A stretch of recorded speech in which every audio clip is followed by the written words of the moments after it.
We have a massive tragedy that we've never as a school district or as a community dealt with before. She was very caring. Thank everybody for the support that everybody has shown. Let's go, here we go. The human spirit is alive and well. Good morning, everyone. We're continuing to track breaking news out of Howard County, where the Iraan cheerleaders were involved in a crash along Interstate 20. This happened about 11:30 on Friday night. We're now into Saturday morning. We're still continuing to follow. There were some injuries of this crash. We've been in contact with Scenic Mountain Medical Center. They tell us 8 people were taken from the scene. 2 of those people listed critical. 2 are serious. 1 is not severe. The injuries on the others could not be accounted for. They also tell us that 1 person is being transferred, but they can't tell us at this time where. They have no other updates, but they are continuing to keep an eye on what's going on there. Let's take a look at where this happened. This was located just off Interstate 20 between mile marker 174 and 176. Now, in speaking with Oscar Villarreal with DPS troopers, he said that the biggest challenge for crews and for emergency responders getting to there is a divider between the 4 lanes. If you travel this road, this is kind of the curve that goes across kind of an open area there just outside of Big Spring before you make the curve and continue on heading toward the east, toward the west. So there is a divider there, and that was a big problem for emergency crews trying to get over there. So that caused a problem. There's a lot of traffic there. We are told traffic is still backed up. Here are some of the images from earlier on. This was the crash scene. A night of celebration after a big playoff victory turned to devastation last night when a school bus carrying Iraan Sheffield ISD students and faculty slammed into an 18-wheeler along Interstate 20 in Howard County. Within the last 30 minutes, CBS 7 has confirmed what many people had feared. According to Iraan School Board President Margaret G. Holmes, a 52-year-old woman, Liz Castaneda Pope, the cheerleading sponsor, was killed in that crash last night. Now, we're also told her sister, Christina Castaneda Garlock, was also a cheer sponsor and was taken to a hospital in Lubbock, where she has been, we're told at this hour, transferred to a room there. Howard County Justice of the Peace Robert Fitzgibbons also has confirmed that the 52-year-old woman has died following the crash at the hospital. Now, 3 cheerleaders also remain in the hospital with multiple injuries, and several others were injured. We're told they have been released, many of them recovering at home from those injuries.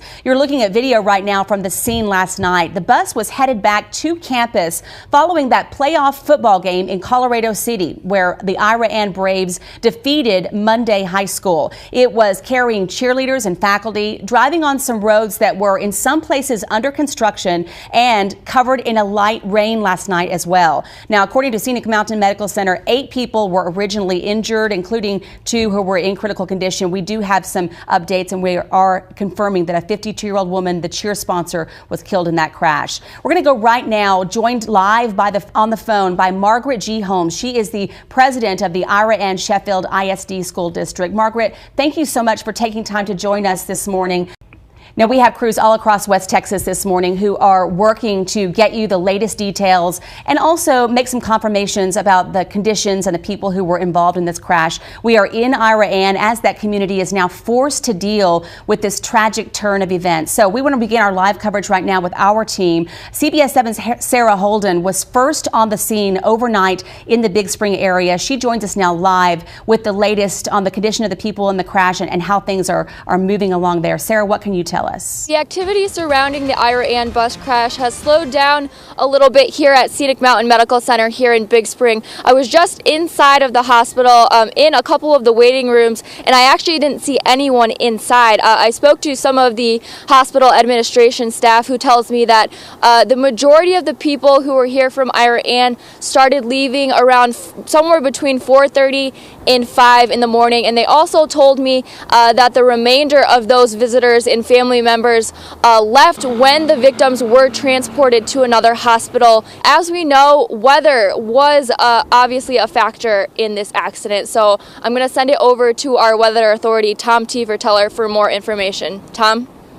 Sarah, thank you. Yes, here's a look at the radar picture last night from 9 to about midnight last night on Friday evening. Now, temperatures were well above freezing out there, but we did have areas of light rain that did make roads a little slick out there, also causing a decrease in visibility. We're going to zoom in now on the Big Spring area, and this down here is the visibility indicator out at the airport there on the west side of Big Spring, showing you that the visibility ranged from 3 to 7 miles as those showers did move across the interstate there between 9 and midnight, again making roads slick and making for some hazardous travel out there across the area. So that was a factor out there to deal with last night, was the rain and some areas of light fog that were moving across the Big Spring area again between 9 and midnight last night. The story hits home with so many people in the West Texas area and all across the country. In fact, the hashtag Pray for Ira Ann is already trending right now.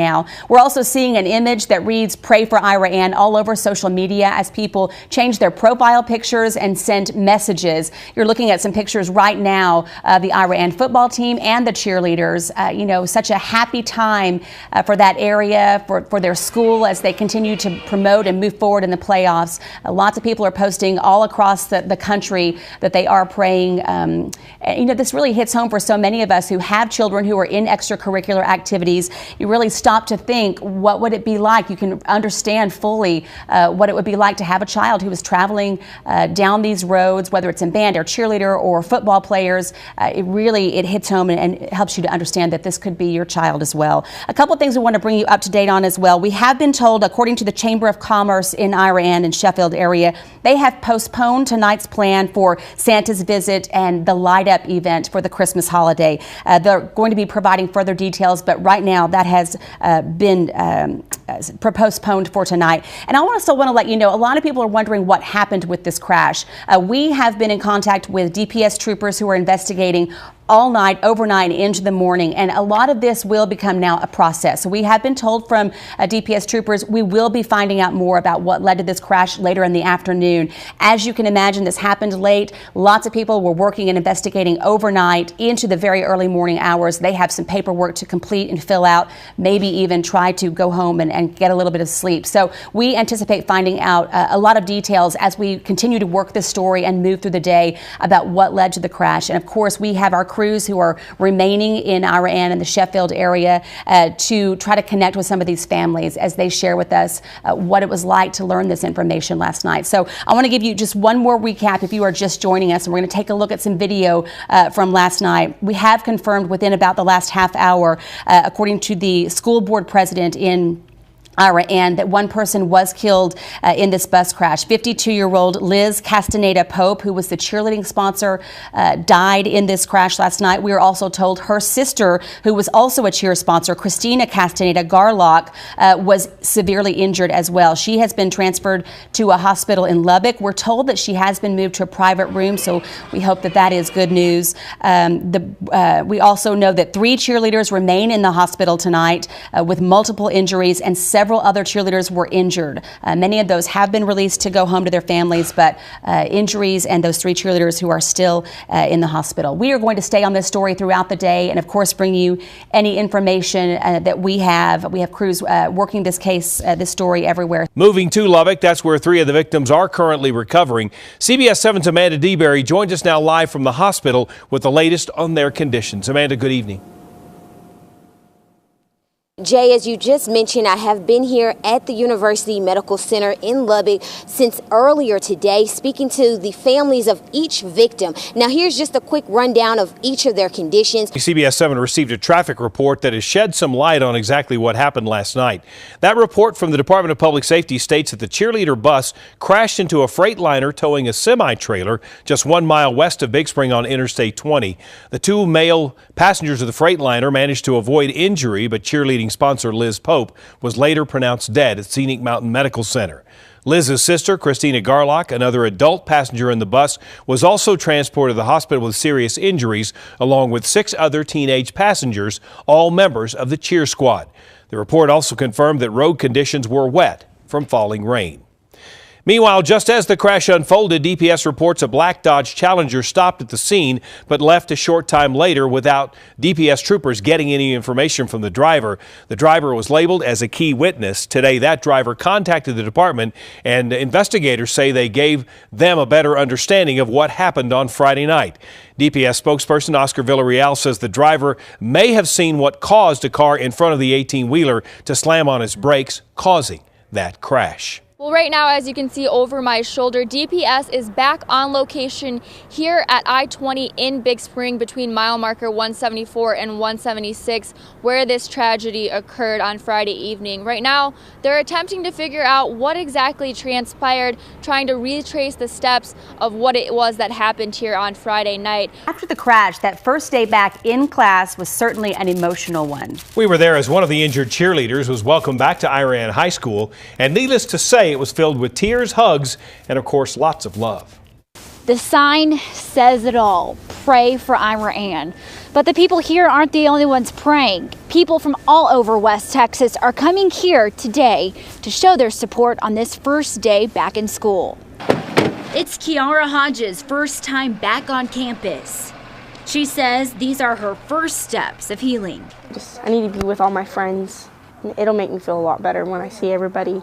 But if you knew exactly what she's been through the past few days, you are such for sore eyes. You'd know just how remarkable this moment back at school is. I'm so glad you're home and that you're okay. I can remember the driver hitting the brakes and just everyone going forward, but then everything just went black. They found me at the back of the bus, but my seat was in the front and no one could tell me why I ended up in the back. But they said it was because I was trying to get out of the bus and then I just collapsed. And I remember waking up in the hospital with a bunch of nurses over me, rubbing my chest, trying to wake me up. A fractured skull and an arm sling are the visible reminders of what happened Friday. Today, a team of counselors are on hand to help aid the wounds that cannot be seen. The faster we can get the kids to grieve if they need to, the better this is going to be. Superintendent Allen says grief is heavy and it's hard. This is not a normal, there's no template for this. Take one look at the parking lot. You see they are not dealing with it alone. Literally, the outpour of emotion to help us has been nothing that I've never seen anything like it. As the students and staff in Iraan begin to work through this tragedy, Superintendent Allen says, keep this in mind. Remember where you're from and who loves you, and we'll be okay. It feels good to know that all these people are there for us, no matter the occasion. Bravely facing the coming days together, Iraan strong. A big part of this tight-knit community is Iraan Braves cheerleading sponsor Liz Pope. Sadly, Mrs. Pope died in that tragic bus crash. Of course, her friends and family still mourn her every day, but this team is definitely playing in her honor. And perhaps especially senior offensive lineman Stephen Garlock. CBS 7's Tatum Gwynn found that he is leading his team not only to a state championship, but also through the healing process. Saturday morning in Iraan, Texas. Just another day at the office for the Iraan Braves. All eyes are on the state championship game. It's even better when you have to do it on Saturday because you're playing in the state title game on Thursday morning. Their hard work has paid off big this season. They know all about winning. They're also getting a lesson on loss. The small community rocked by tragedy on the way home from a playoff game when an 18-wheeler plowed through the I-20 median, slamming into the bus carrying the cheerleaders, killing cheer sponsor Liz Pope and injuring 4 others. No doubt heartbroken, but never defeated. She loved this team and this community more than anything, and I know what she would want for us to do to persevere. The crash hit home for offensive guard Stephen Garlock. Liz Pope was his aunt. His mom, Christina Garlock, was severely injured in the crash. For the love of the game, he has found the will to move forward. This time, my mom, I talk to her, she tells me, don't you worry about me. Y'all go play some football. Taking his mom's advice, Steven's getting ready for the game of his life. Just feel amazing, you know. It's just we can't really believe it because this is something that we've been trying to get to for years, and it's finally right in front of us, and I guess we're just not real sure how to react except just in awe. Written in black and white. A visual reminder each practice of what the Braves are playing for, and in their hearts, another reminder of who they're playing for. We're going to work till the very last whistle blows, till the clock hits 0, and that's how we play football, and that's how we're going to end it. Reporting in Iraan, I'm Tatum Gwynn, CBS 7 News. Tonight we're learning how the deadly Iraan bus crash unfolded nearly 2 weeks ago in Howard County. A preliminary DPS crash report shows that a Midland woman who was driving one of 4 vehicles involved in that crash may have been under the influence of alcohol or drugs. CBS 7's Deanne Lopez has been digging through that report all day today. She joins us now live in the newsroom to explain. Deanne? Tatum, these past couple of weeks have been some of the toughest days for the Braves community as they continue to mourn the loss of their cheer sponsor, Liz Pope. Now, thanks to this preliminary crash report, we now know that investigators are looking into 2 drivers to possibly charge for causing this deadly crash. It was a win the Iraan Braves were looking forward to celebrating that Friday night. After all, it's not every day you're given the chance to be 1 game away from playing and cheering on the same field as the Dallas Cowboys. But as the Braves were driving back home from their victory, their lives were changed in a matter of seconds. All I heard was slam on the brakes, and we all, everybody just suddenly went forward really fast. A DPS report revealed this 18-wheeler driven by Maxwell Billings came speeding right toward Iraan's bus, carrying their cheerleaders and 2 sponsors, including Liz Pope, who did not survive the crash. I flew all the way forward and out the bus. I thought I was the only one alive. I thought everybody else had died. I remember Miss Pope's body was on me. Today we're learning that a 59-year-old woman from Midland may have started the 4-car crash. We attempted to speak with her, but her family told us she is not wanting to comment at this time. However, according to this DPS preliminary crash report, the woman who was driving a Buick at the time made an unsafe lane change, causing her to crash into the 18-wheeler. That impact then caused the 18-wheeler to drift into oncoming traffic and straight into the front of the cheerleader bus. Now investigators are waiting for the 59-year-old woman's blood test results to come back to determine if she was under the influence of alcohol and drugs. As for Billings, the driver of the 18-wheeler, he has been charged with unsafe speed, a charge that investigators are saying is a contributing factor to the crash. But again, this report is not finalized and charges could change. Tatum, for now, we are choosing to withhold the name of the driver of the Buick because there have been no charges made against her yet. And as far as DPS, they say that it could be another week or 2 before we get her blood test results back. Live in the newsroom, Deanne Lopez, CBS 7 News.